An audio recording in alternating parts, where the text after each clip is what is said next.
Hello? You better get in, you're late. What time is it? It's about 11. Oh, my line kind of gone off. Must have been a power cut or something. Really? Getting in now. Yeah, okay. See you in a bit.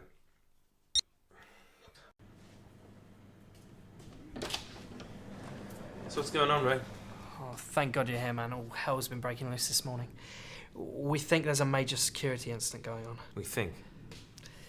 Listen, until we know exactly what's going on, we're keeping this in the family, okay? Okay, so what's going on? Okay. At exactly 6 seconds and 6 minutes past 6 a.m. this morning, there was a nationwide power cut, but that's not all. The power cut was accompanied by the sky going dark, and seeing as sunrise was about 5:30 this morning, we were a little bit concerned. We traced the power cut to a park in South London. Witnesses at the scene said they saw this bright light coming from the centre of the park, and when they went to investigate, they found an old blind man, John Limford. That's who we got in there.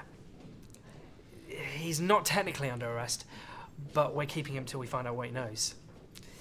He was found unconscious at the scene, but when he came to, he started telling the story, and this is where it gets really interesting.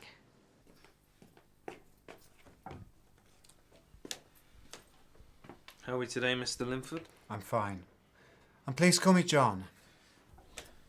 I'm Agent Daniels.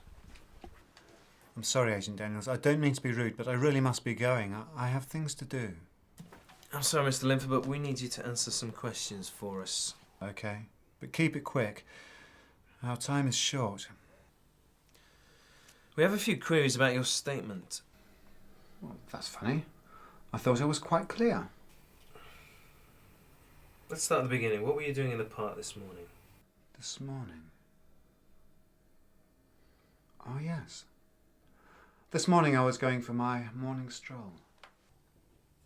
And then what happened? What do you mean? Mr. Limford, something must have happened to you. You were found in the middle of the park unconscious. What happened to you? Ah, yes, that must be when I was returned. Returned from where? I have already answered these questions and I really must go now. You will answer these questions to me and then we'll decide whether to let you go. I'll ask you again. You know, I was once told that repetition is the most monstrous waste of time and a grossly unintelligent way of driving home a point. But here, like you, I find myself doing it again. I really must go. Mr. Limford, we are in the middle of a national security incident. I will decide when you will go. National security? Are you not saying that a nationwide blackout is not a matter of national security? Well, no, it's just usually it's global. What do you mean by that? Well, when they do this, it's usually a global blackout. And who are they? I said in my statement... Who are they? The Homosterians. So you're sticking to your statement then? Well, it's the truth. So you're saying, and this is in your own words, I was going for a walk when the sky became dark as night, then I saw a bright light that surrounded me. I was then transported aboard the Tialiston IV, a flagship of a race of aliens called the Homosterians. I've been living on the ship for the past 158 years and I've only returned for a short reconnaissance mission. Well, yes. Of sorts. You see, this is where I have some trouble, because if you've been on board this ship for 158 years, then that would make you 236. I'm growing rather tired of this. I'm running out of time. I suggest you let me go, Scott. How do you know my name? I read your name badge. You look surprised. Just because I'm blind, you assume I can't see. Ray, get in here. You know, they warned me about you, Scott. They said you might try and hinder things. Ray. It's not working, is it? Oh, it seems I'm too late. You know, I've seen some of the most beautiful sights in the galaxy. The dawning of new life. Planets being ripped to shreds.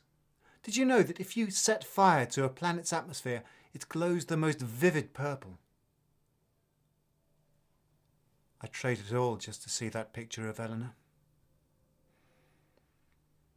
I kick myself for having got into the situation, but then you try and stay awake while you're being squeezed through time. Oh well, onwards and upwards.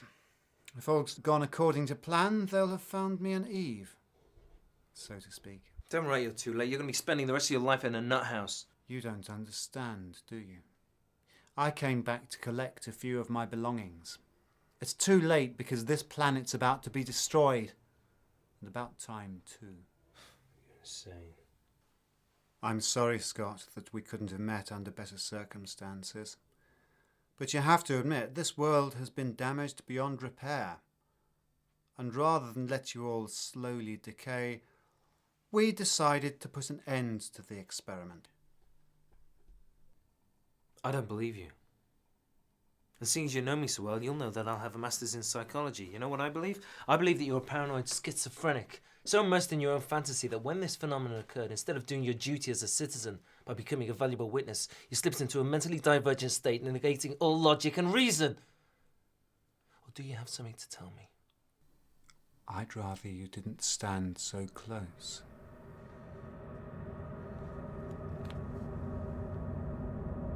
Goodbye, Agent Daniels.